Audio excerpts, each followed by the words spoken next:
इसलिए आप उनको बुरा मत कहो कि देखा जवानी में बहुत करते थे ना, आखिर आई बहू काम में आए, आखिर हम ही काम में आए, जवानी के हैं बहुत सुना था, ऐसे सुनाते हैं, बहुत उल्टा सीधा कहते थे ना, अब देख लो जीवन में। नहीं, तुम क्यों कहते हो? तुम अपनी शब्द वर्गणा तुम अच्छा करो, उसका फल वो स्वयं, क्या पता पूर्व का भोग रहा हो, वो अभी करेगा तो फिर भोगेगा। तुम अपनी शब्द वर्गणा खराब मत करो, क्योंकि शब्दों से ही पहचान होती। जिंदगी कहते हैं, जिंदगी एक दुकान है और वाणी उसका एक ताला है। जब ताला खुलता है ना, सब ताला खुलता है तब पता चलती है कि दुकान सोने की थी कि कोयले की थी। दुकान को खोलोगे तब को पता चलता है कि दुकान सोने की। अगर तुम्हारी वाणी में मिठास है तो समझो हमारी दुकान सोने की है, और अगर वाणी में कर्कश निकला तो समझो हमारी दुकान किसकी है? कोयला की है। इसलिए वाणी को अच्छे तो क्लिष्टेषु जीवेषु, सभी जीवों के प्रति करुणा भाव, और कहते हैं विपरीत विरक्तौ मध्यस्थ भावम। हे भगवान, जो विपरीत चल रहा है उसके प्रति ना राग ना द्वेष। विपरीतता से मतलब तुमने कहा जाओ बेटा मंदिर जाया करो, बेटा कहता तुमने कहा तो और नहीं जाएंगे, लो बेटा शराब आदि नहीं पीना चाहिए, कुविचार ऐसे काम नहीं करना चाहिए, बुरी संगति नहीं करना चाहिए बेटा। बेटा कहता तुमने टोका तो और करेंगे। आज की संतान है, ऐसा कहा हम ऐसा ही करेंगे। लो, इसके प्रति अब अपने परिणाम खराब मत करो, क्योंकि जो समय निकल गया वह कभी दोबारा आने वाला नहीं। अपनी विशुद्धि को मत गिरने दो। कोई बात नहीं, नहीं करते हो मध्यस्थ हो जाओ, ना हमारा तुमसे राग और न हमारा तुमसे देश। विनाश काले विपरीत बुद्धि, जिसका विनाश काल ही आ गया होगा तो उसको उसकी बुद्धि भी विपरीत हो जाती है। अभी हम लोग महाबंध का स्वाध्याय चल रहा है, उसमें निकला जैसे कोई नरक गति का बंध, ऐसा नहीं हुआ।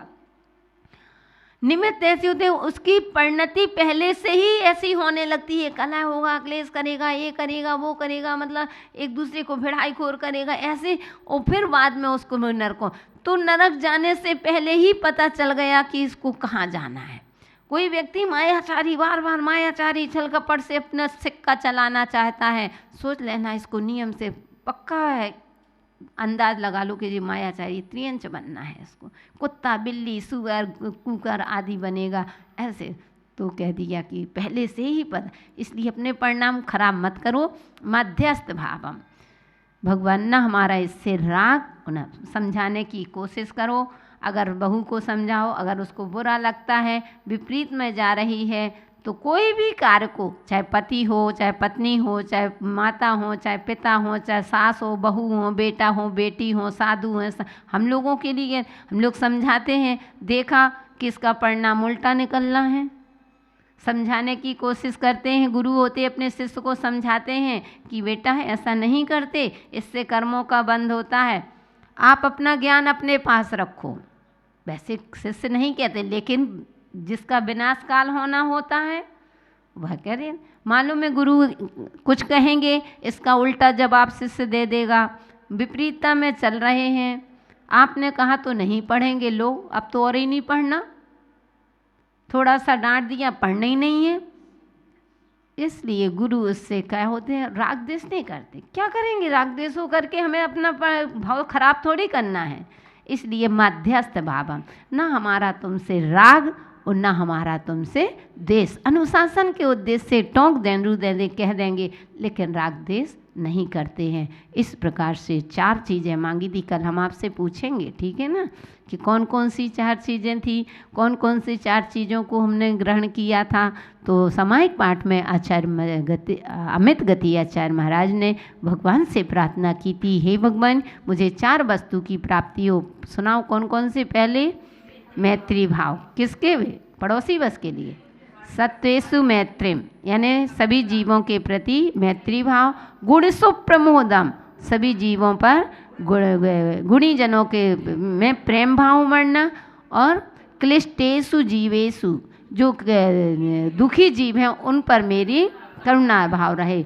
और माध्यस्थ भावम विपरीत वृत्तौ, जो मध्यस्थ भाव किसके प्रति रहना, जो धर्म से अथवा हम अच्छे कह रहे अच्छे कार्यों से विपरीत जा रहा है, ऐसे लोगों के प्रति मध्यस्थ। हे भगवान, ये 4 वस्तु मुझे मिल जाए तो मेरा मानव जीवन सफल हो जाएगा, जैन कुल में आना मेरा जीवन सार्थक हो जाएगा। ऐसी पवित्र भावना के साथ समय आपका पूरा हुआ। जय बोलिए महावीर भगवान। यहाँ पर सामायिक पाठ के माध्यम से हम देख रहे थे अमित गति द्वारा रचित यह सामायिक पाठ, जिस सामायिक पाठ से जीवन में अत्यंत शक्ति प्राप्त होती है। हमें सुख दुख का अनुभव समता से हम सहन करना सीखते हैं।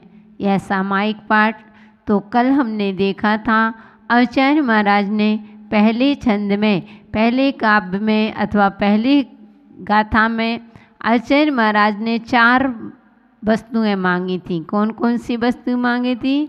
नित्य देव मेरी आत्मा धारण करे इस नेम को, मैत्री करे सब प्राणियों को गुणी जनों से प्रेम, कि मैत्री सभी प्राणियों को सत्वेषु मैत्रीम, सभी प्राणियों के प्रति हे भगवान मेरा मैत्री भाव रहे।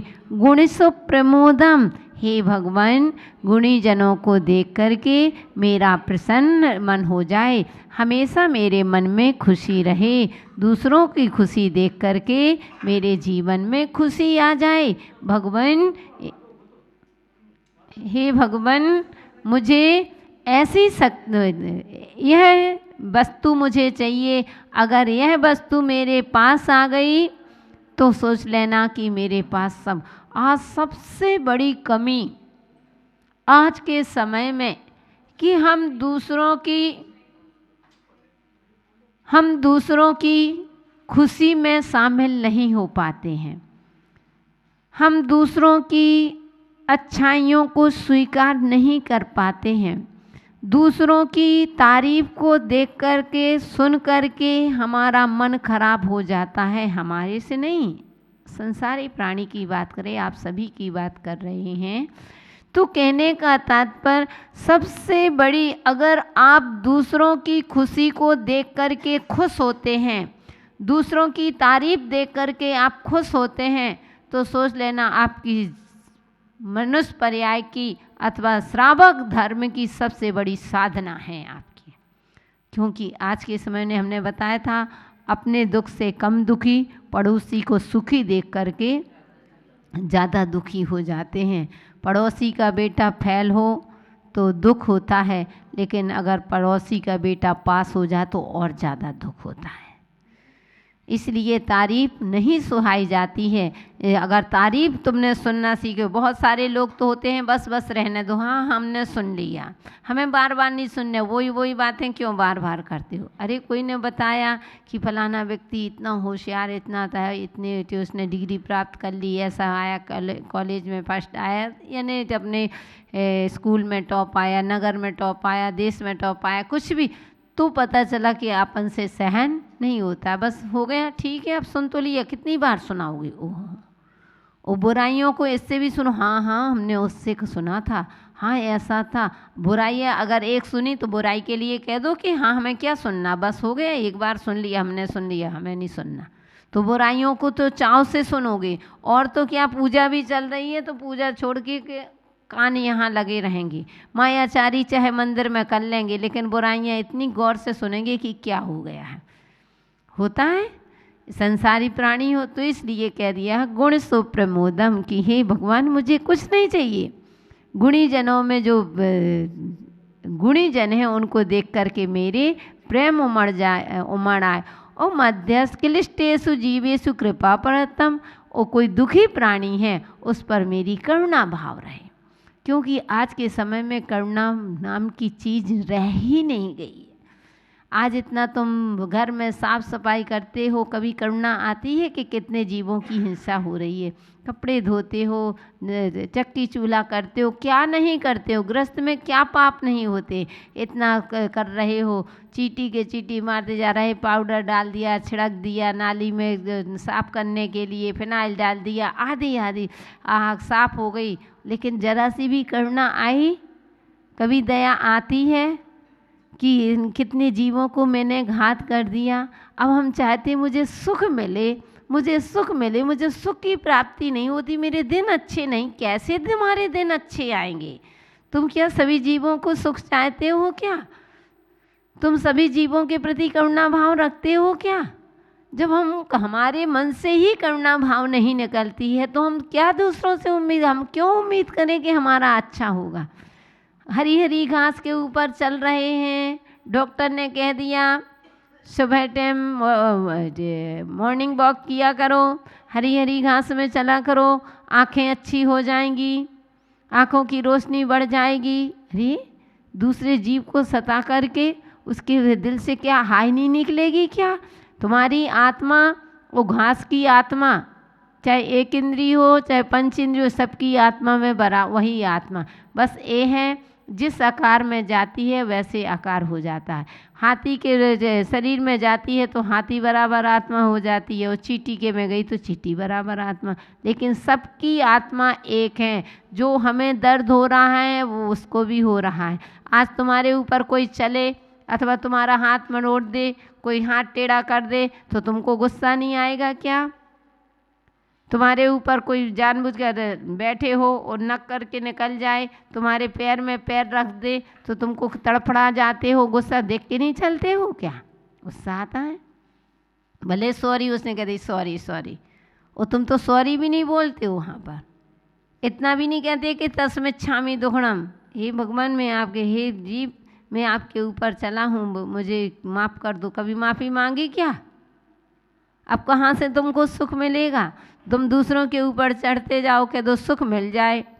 यही सामायिक पाठ सिखा रही। सामायिक पाठ नहीं, मैं तो अपना चिंतन बताती हूँ कि हमेशा जब हमारे जीवन में परिवर्तन नहीं आ रहा है, पूजन भी कर रहे हैं, स्वाध्याय भी कर रहे हैं, भक्ति भी कर रहे हैं, आराधना भी चल रही, फिर भी परिवर्तन नहीं आ रहा, तो भक्ति में दोष मत दो। भक्ति के लिए मत कहो कि भक्ति से कुछ नहीं होता है। कल एक व्यक्ति मेरे पास आया, एक लड़का था, तो वो आया आशीर्वाद लेने, सब आते हैं अपनी अपनी समस्या को लेकर के। तो उसने समस्या बताई कि मुझे, उसकी माँ आई कि इसको आशीर्वाद दे दो, कि दादी जो भी होगी आशीर्वाद दे दो। तो मैंने आशीर्वाद दिया। बोले मेरी जिस समस्या का ऐसा समाधान कर दो गुरु माँ। कर दिया। अब तुम्हारा पुण्य तुम्हारा पाप मैंने बता दिया कि चलो ऐसा ऐसा कर। अब पता चला, मैंने कहा कि मंदिर आते हो? तो बोले मंदिर तो मैं रोज़ आता हूँ गुरु माँ, और मैं बिना मंदिर के पानी भी नहीं पीता हूँ, चाहे 10 बज जाए चाहे 12 बज जाए, मैं बिना दर्शन के पानी नहीं पीता हूँ। हमने कही अभिषेक करते हो? बोले अभिषेक नहीं करते, अभी छोड़ा है 1 महीने से। मैंने कही क्यों? कहते पहले हम रोज़ करते थे इसलिए छोड़ दा। लोग कहते हैं कि क्या होगा, क्या रखा, तुम रोज़ तो बड़ा भक्त बना ना, रोज़ भगवान का अभिषेक करते हो ना, कुछ नहीं होता। पता चल गया कि तुमको क्या मिला, देख लो तुम्हारी इच्छा पूर्ति तक, तुम्हारी अभी शादी तक नहीं हुई, आधी आधी। अरे यानी लोग धर्म पे दोष देते हैं कि देख लो तुम्हारा इतनी तो भगवान की, तो भगवान की भक्ति करने से ज़रूरी है कि तुम्हारा बिजनेस सही चलेगा, और चीज़ के लिए तुम्हें सुख मिल रहा तो कुछ नहीं है। आज तुम भगवान को, तो कहने का तात्पर्य कि हम भगवान को, भक्ति को तो दोष देने लगते हो, लोग कहने के लिए हो जाता है। लोग कहते हैं जितने धर्मात्मा होते हैं वे उतने बीमार रहते हैं। क्या रखा है, देख लो वो कितने बीमार रहते, बड़े धर्म तो करते हैं। अरे धर्म सिखाता क्या? धर्म जो हमारे सत्ता में होगा तो वो उदय में तो आएगा। जो हमने पाप इकट्ठा कर लिया है, जिसका कर्जा हमको देना है, तो वो व्यक्ति अपना कर्जा तो लेगा ही लेगा। चाहे लाख कोशिश करो, कोई बेटा बन के लेगा, कोई बेटी बन के लेगी, कोई पड़ोसी बन के लेगा, कोई जानवर बन के लेगा तुम्हारे यहाँ, लेकिन वह बलदा तो अपना लेगा ही लेगा, वो तुमको कर्ज चुकाना भी पड़ेगा। इसलिए रो धो करके नहीं अपना कर, तो सब अपने अपने धर्म में दोष मत दो। वो अक्सर मैं देखती हूँ लोगों की आस्था धर्म से जल्दी टूटती है। अरे कुछ नहीं रखा धर्म करने, अरे मैंने बताया था क्या धर्म में वार्षिक पाउडर है क्या पहले इस्तेमाल करो फिर विश्वास करो। अरे विश्वास भी तो करो। धर्म कहता है अगर तुम दूसरे जीवों के प्रति दया रखोगे तुम्हारा अच्छा होगा। हमेशा दूसरों के प्रति करुणा भाव रखो, भले नहीं कर पाओ लेकिन उन पर करुणा तो बरसाओ अपनी उनकी करुणा से। अगर कोई व्यक्ति तड़प रहा है, हमने कहा वो निकल गए, एक बार उससे पूछो तो सही कि तुम्हारा स्वास्थ्य ठीक है। इतना ही पूछने से ही तो उसको लगेगा, तुम उसका दर्द नहीं बांट लोगे ना तुम उसको स्वस्थ कर सकते हो। तुम्हारी वाणी से तुमने इतना पूछ लिया कि ठीक हो मम्मी पापा जो भी है, तो आपका स्वास्थ्य ठीक है, आप ठीक हो, इतने ही कहने से उसको वृद्ध माता पिता होते हैं लगता है कि मेरा कोई है, उनके पर करुणा तो करो। इसलिए कहते हैं क्लिष्टेषु जीवेषु कृपा परतम। हे भगवान, जो क्लिष्टेष दुखी जीव हैं उन पर कृपा, मेरी कृपा हमेशा बनी रहे, यानी करुणा भाव बना रहे। ओ माध्यस्थ भावम विपरीत व्यक्तव, और जो मध्यस्थ जो धर्म के विपरीत चल रहे हैं ऐसे लोगों से प्रभु मेरा क्या रहे, माध्यस्थ भाव। माध्यस्थ भाव का हमने कल क्या बताया था, ना हमारा किसी से राग और ना हमारा किसी से द्वेष। ऐसे हमने पहले दूसरे गाथा में अथवा दूसरे छंद में आचार्य महाराज कह रहे हैं, जिनेन्द्र हे जिनेन्द्र कोशात, यानी म्यान से खड्ग यष्टिम इव, तलवार के समान अनंत शक्तिम, अनंत शक्ति वाले, अपास्त दोषम, संपूर्ण दोषों से रहित, आत्मनम आत्मनम आत्मानम, यानी अपने आत्मा को शरीरतः विभिन्नम, शरीर से भिन्न करतुम, यानी करने के लिए, तब माने आपकी प्रसादेन कृपा से, प्रसाद से, मम माने मेरी, शक्ति यानी शक्ति, अस्तु माने हो। यहाँ कह रहे हैं कि हे भगवान, हे जिनेन्द्र प्रभु, आपके प्रसाद से मुझे ऐसी शक्ति प्राप्त हो जिसके द्वारा मैं अनंत शक्तिशाली एवं समस्त दोषों से रहित अपनी आत्मा को शरीर से इस तरह पृथक कर सकूं जैसे म्यान से तलवार निकालकर अलग कर देते हैं।